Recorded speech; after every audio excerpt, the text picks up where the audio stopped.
¿Qué tan oscura puede ser la vida, puertas adentro, de una familia ejemplar de la alta sociedad? El caso de los hermanos Menéndez sigue siendo una incógnita incluso hoy. ¿Dos hijos narcisistas y psicópatas, cegados por la ambición y la herencia? ¿O simples víctimas, arrinconadas tras años de abusos, violencia y terror en su propio hogar? Esta historia comienza con un llamado desesperado que destaparía uno de los casos más mediáticos del crimen. Bienvenidos al canal. En esta ocasión quería volver a hablar de este caso, ya más allá de que haya mucha información en internet. El mes pasado, agosto 2025, siendo este mes septiembre, se volvió a otra instancia en la causa. Por eso vamos a ver la historia completa de los hermanos Menéndez. Así que, sin más, si te gustan los documentales de crimen, historia o misterios, te invito a que te pongas cómodo. Y ahora sí, vamos con el caso. José Menéndez nació en Cuba en 1944. Era el único hijo varón de su familia. Su madre lo adoraba y lo crió con una idea de masculinidad que lo convirtió en alguien difícil de controlar, casi un pequeño tirano en su propia casa. Cuando triunfó la Revolución Cubana en 1959, sus padres decidieron enviarlo a Estados Unidos. Tenía apenas 16 años y terminó viviendo en Hazleton, Pensilvania, en el ático de un pariente lejano. Su padre había sido estrella de fútbol y su madre campeona de natación. Esa afición por el deporte marcó profundamente a José y luego también la forma en que crió a sus propios hijos. Para él, la vida se trataba de ganar o perder, sin términos medios. En Estados Unidos, José se obsesionó con convertirse en la historia de éxito americano. Gracias a una beca deportiva, entró a la Universidad de Southern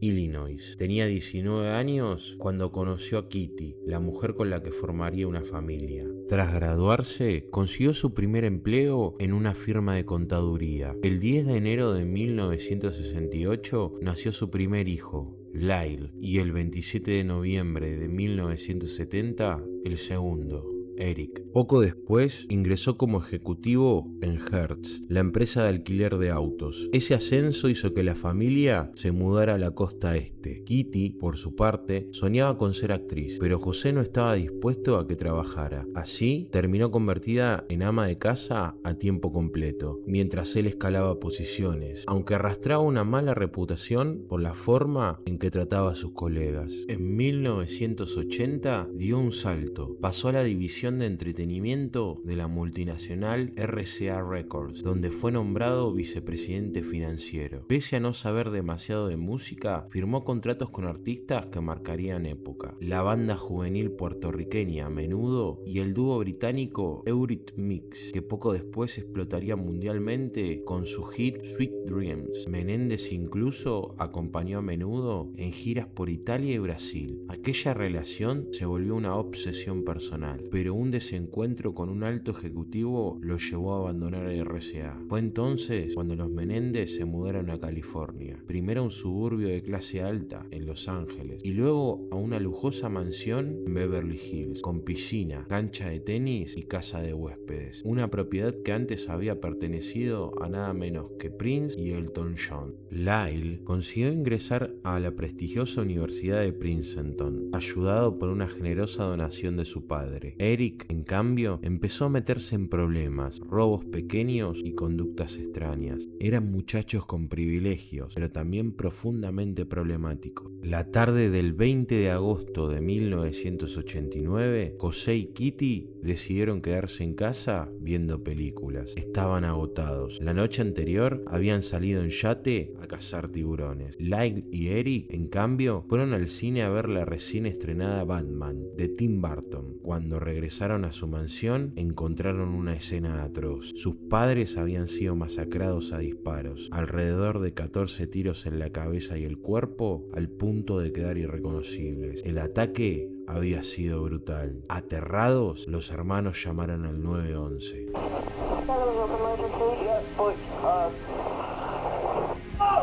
What's the problem? What's the problem? What's the problem? Someone killed my parents. Pardon me? Someone killed my parents. What? Who? Are they still there? Yes. The people... No. Were they shot? Hey, bad too. Were they shot? Yes. They were shot? Yes. We're going to see what I'm sure is possible. We're going to see what's going on. What happened? I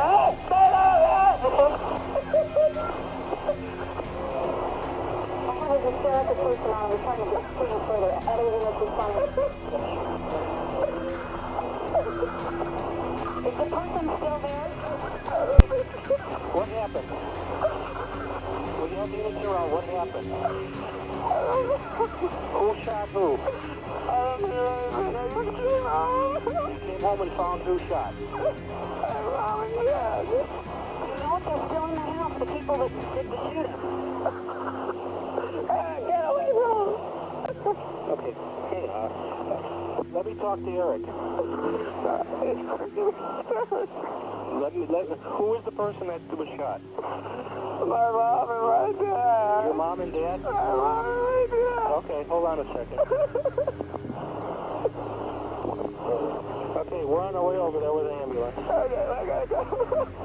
Tanto José como Kitty les habían disparado en las rodillas luego de haber sido asesinados. Esto hizo pensar a la policía que el crimen podría haber estado relacionado con la mafia. Se le realiza la autopsia a los cuerpos, comprobando el nivel de violencia y brutalidad con la que fueron asesinados. José recibió un disparo a quemarropa en la parte posterior de la cabeza, con una escopeta. Kitty, que estaba durmiendo, se despertó por el disparo, pero recibió un disparo en una pierna. A continuación, se resbaló en su propia sangre y cayó, recibiendo varios disparos en el brazo, el pecho y la cara. Los asesinos, no contentos con el primer ataque, recargaron y siguieron disparando al rostro de los Menéndez. Sus rostros eran irreconocibles. En los meses posteriores a los asesinatos, la vida de los hermanos Menéndez tomó un giro tan extravagante como sospechoso. En lugar de mostrarse abatidos por la tragedia, comenzaron a derrochar dinero de una forma que prendió rápidamente las alarmas de los investigadores. Lyle adquirió un lujoso reloj Rolex, un Porsche y hasta compró un restaurante en Princeton, el famoso Chuck's Spring Street Coffee, especializado en Buffalo Wings. Eric, por su parte, contrató un entrenador de tenis de tiempo completo y viajó a competir en torneos profesionales, incluso en Israel, como si la vida de millonario se hubiera convertido en una competencia personal. Dejaron atrás la mansión de North Elm Drive para instalarse en dos áticos de lujo, separados en la Marina del Rey. Recorrieron Los Ángeles al volante del Mercedes-Benz descapotable que había pertenecido a su madre. Disfrutaron de cenas en los restaurantes más caros y se embarcaron en viajes internacionales al Caribe y a Londres. La fiscalía alegó después que, apenas 6 meses como huérfanos, los hermanos Menéndez habían dilapidado cerca de $1 millón,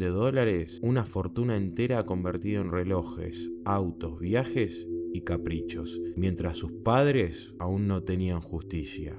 Meses después del brutal homicidio, Eric Menéndez buscó ayuda psicológica. Acudió al consultorio del doctor Jerome Ociel para realizar sesiones de terapia. Lo que nadie imaginaba era que esas sesiones cambiarían el rumbo de la historia. Una de ellas, la presión, la culpa y el estrés acumulado hicieron que Eric cediera. Terminó confesando que él, junto a su hermano Lyle, habían asesinado a sus padres. Aquí es donde surgen dos versiones. Una señala que el amante de Ociel escuchó la grabación de esa confesión y, horrorizada, fue directamente a la policía. La otra afirma que cuando Lyle se enteró de lo que su hermano había dicho en esa terapia, amenazó de muerte al psicólogo, y fue ese miedo el que llevó a Ociel a contactar a las autoridades. Lo cierto es que Ociel, en una rueda de prensa, negó las declaraciones de su amante, pero ella mantuvo firme su versión. Aseguró haber escuchado la cinta con la confesión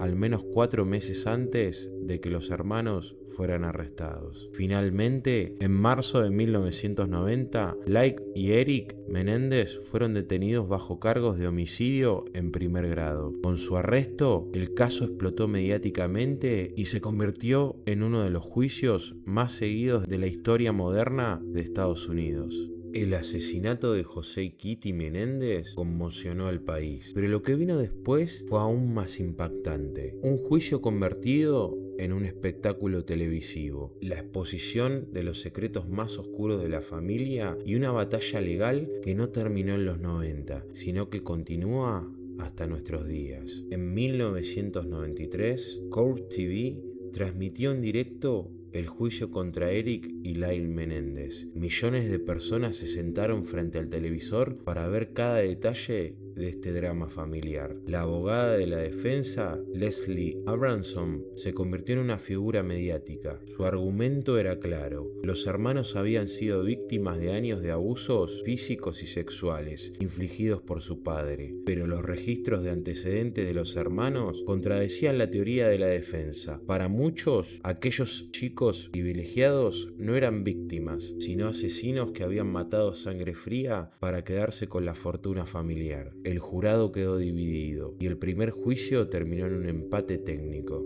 2 jurados en un punto muerto. We would be in the bathroom, and he would put me on my knees, and he would guide me, all my movements, and I would have oral sex with him. Did you want to do this?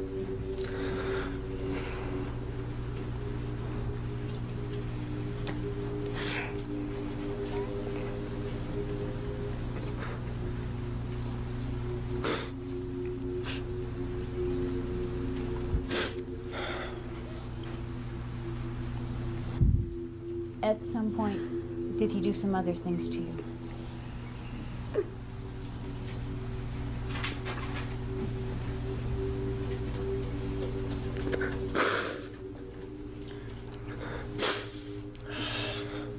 Yes.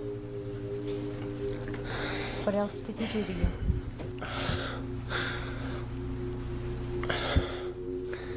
He used objects, What kind of objects? a toothbrush, and some sort of shaving utensil brush. And what would he do with the toothbrush?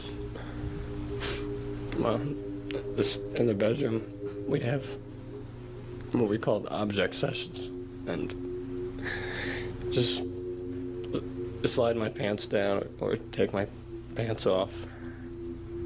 Sometimes it would be.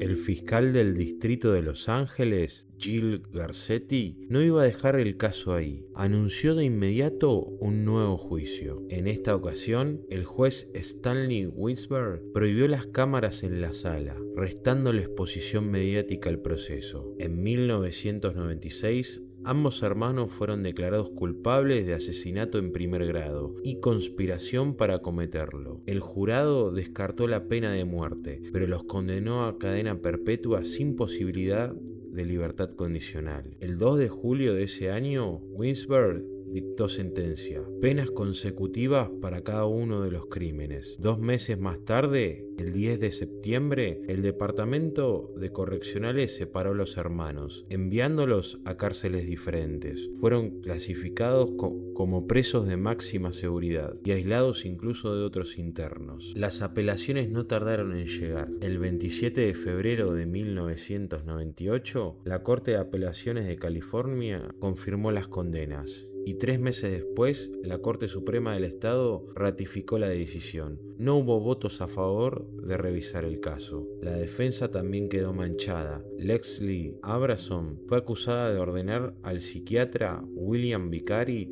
alterar sus notas para favorecer el testimonio. Aunque no fue investigada penalmente, el escándalo dejó heridas en el proceso. Los hermanos alegaron haber sido perjudicados en la fase de sentencia, pero más allá de las decisiones judiciales, había algo inquietante en el trasfondo. La propia Kitty, semanas antes de ser asesinada, había confesado a su psiquiatra que temía que sus hijos fueran sociópatas. Dormía con la puerta bloqueada y un rifle en el armario. La familia desde dentro estaba a punto de estallar. Y una prueba perturbadora apareció tiempo después. Una carta escrita por Eric a su primo Andy Cano en 1988, meses antes del crimen. La carta decía lo siguiente: todavía está sucediendo, Andy, pero ahora es peor para mí. Nunca sé cuándo va a pasar y me está volviendo loco. Cada noche me quedo despierto, pensando que podría entrar. Tengo miedo. No conoces a papá como yo. Está loco. Me ha advertido 100 veces que no le diga a nadie. ¿Soy un cobarde? No sé si lo lograré. Una confesión temprana que muchos consideran la prueba de que los abusos eran reales. Décadas después, en 2023, un nuevo escándalo removió el caso. Uno de los integrantes de la banda de Menudo, firmada por José Menéndez en los 80, confesó haber sido víctima de abuso sexual en esa época. El señalamiento indirecto reavivó las dudas sobre el verdadero monstruo detrás de la fachada familiar. La presión pública creció. En 2024, Netflix estrenó Monstruos, los hermanos Menéndez, la segunda temporada de una serie antológica tras el éxito de Dahmer, y quienes lo consideran víctimas que reaccionaron al terror doméstico. Cabe agregar, en octubre de este año se viene la tercera parte de Monstruos de Ed Gein, pero ya hablaremos de ese caso más adelante. El pasado mes de agosto de 2025, casi 36 años después del crimen, el sistema judicial volvió a pronunciarse. Pese a nuevos testimonios y al debate reavivado por la serie, los Menéndez recibieron nuevamente la negativa a su libertad condicional. Siguen condenados a cadena perpetua. El caso Menéndez sigue siendo un espejo incómodo de la sociedad norteamericana. Por un lado, muestra cómo los crímenes familiares más atroces pueden quedar envueltos en lujos, ambición y espectáculo mediático. Por otro, revela la delgada línea entre víctima y victimario. Si los abusos fueron reales, ¿hasta dónde puede soportar a un ser humano el silencio? ¿Cuándo la desesperación se convierte en violencia?